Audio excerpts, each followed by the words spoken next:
Syekh Subakir berkata, "Kisana, siapakah Kisana ini? Tolong jelaskan."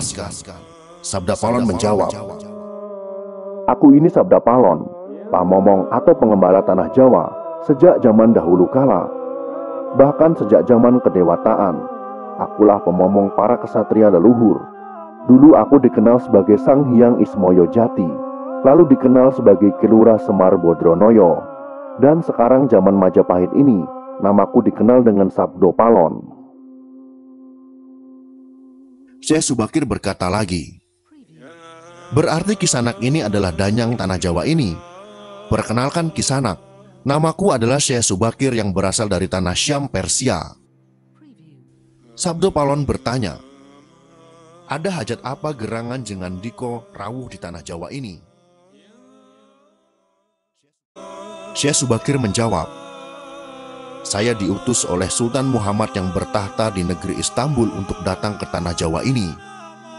Saya tiadalah datang sendiri, kami datang dengan beberapa kawan yang sama-sama diutus oleh Baginda Sultan."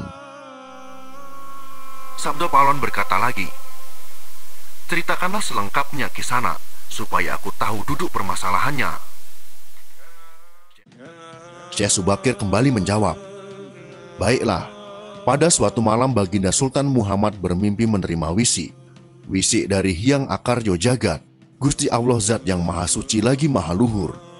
Diperintahkan untuk mengutus beberapa orang alim ke tanah Jawa ini. Yang dimaksud orang alim ini adalah sebangsa pendita, brahmana, dan resi di tanah Hindu. Pada bahasa kami disebut dengan ulama." Sabda Palon kembali bertanya,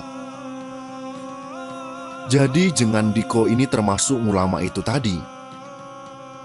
Syekh Subakir kembali menjelaskan, "Ya, saya salah satu dari utusan yang dikirim Baginda Sultan.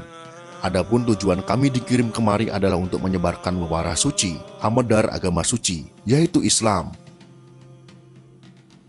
Sabda Palon kembali bertanya, "Bukankah Kisanak tahu bahwa di tanah Jawa ini sudah ada agama yang berkembang yaitu Hindu dan Buddha yang berasal dari tanah Hindu? Buat apa lagi Kisanak menambah dengan agama yang baru lagi?"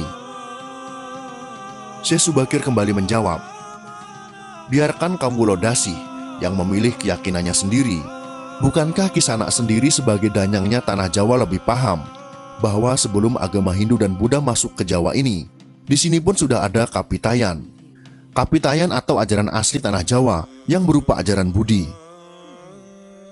Sabda Palon kembali berkata, "Ya, rupanya Kisanak sudah menyelidiki Kawula Jawa di sini. Memang di sini sejak zaman sebelum ada agama Hindu dan Buddha, sudah ada Kapitayan asli. Kapitayan adalah kepercayaan yang hidup dan berkembang pada anak cucu di Nusantara ini." Syekh Subakir balik bertanya, "Jika berkenan, tolong ceritakan bagaimana Kapitayan yang ada di tanah Jawa ini." Kemudian Sabda Palon pun menjelaskan, "Secara singkat kepercayaan Jawa begini. Manusia Jawa sejak dari zaman para leluhur dahulu kala meyakini ada Sang Maha Kuasa yang bersifat tan keno kinoyo ngopo. Tidak bisa digambarkan bagaimana keadaannya. Dialah pencipta segala-galanya, bawono agung dan bawono alit, jagat besar dan jagat kecil, alam semesta dan alam manusia. Wong Jawa meyakini bahwa Dia yang Maha Kuasa ini dekat. Jika dekat dengan manusia, Dia juga diyakini berperilaku sangat welas asih. Dia juga diyakini meliputi segala sesuatu yang ada. Karena itu masyarakat Jawa sangat menghormati alam sekelilingnya. Karena bagi mereka semuanya mempunyai sukma.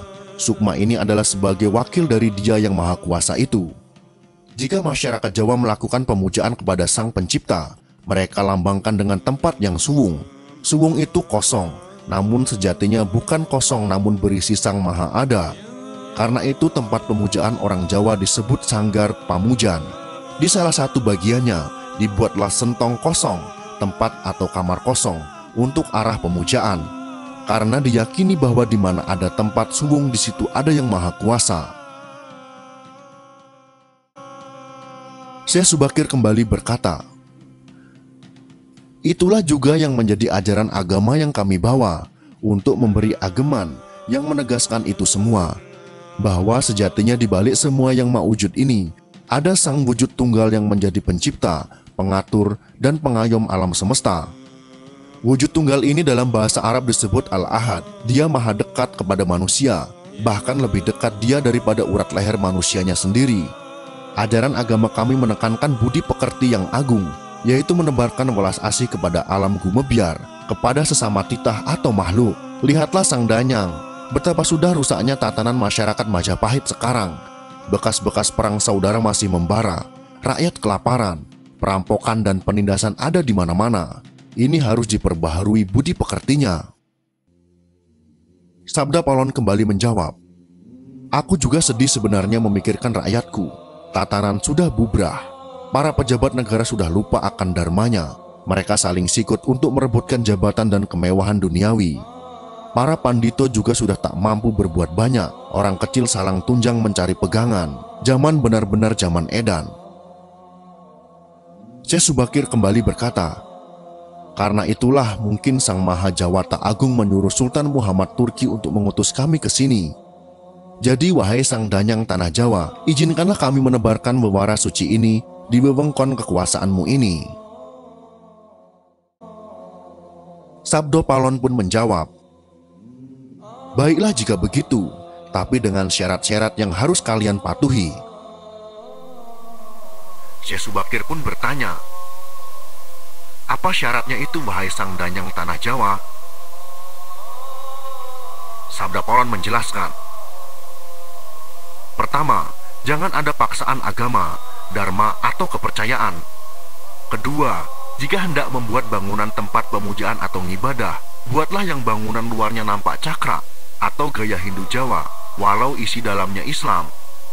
Ketiga, jika mendirikan kerajaan Islam, maka ratu yang pertama harus dari anak campuran. Maksud campuran adalah jika bapaknya Hindu, maka ibunya Islam. Jika bapaknya Islam, maka ibunya harus Hindu. Keempat, jangan jadikan wong Jawa berubah menjadi orang Arab atau Parsi. Biarkan mereka tetap menjadi orang Jawa dengan kebudayaan Jawa, walau agamanya Islam. Karena agama setahu saya adalah dharma, yaitu lelaku hidup atau budi pekerti. Hati-hati jika sampai orang Jawa hilang Jawanya, hilang kepribadiannya, hilang budi pekertinya yang adiluhung, maka aku akan datang lagi. Ingat itu, 500 tahun lagi jika syarat-syarat ini kau abaikan, aku akan muncul membuat goro-goro. Syekh Subakir pun menjawab, baiklah, syarat pertama sampai keempat aku setujui. Namun khusus syarat keempat, betapapun aku dengan kawan-kawan akan tetap menghormati dan melestarikan budaya Jawa yang adiluhung ini. Namun jika suatu saat kelak karena perkembangan zaman dan ada perubahan, maka tentu itu bukan dalam kekuasaanku lagi.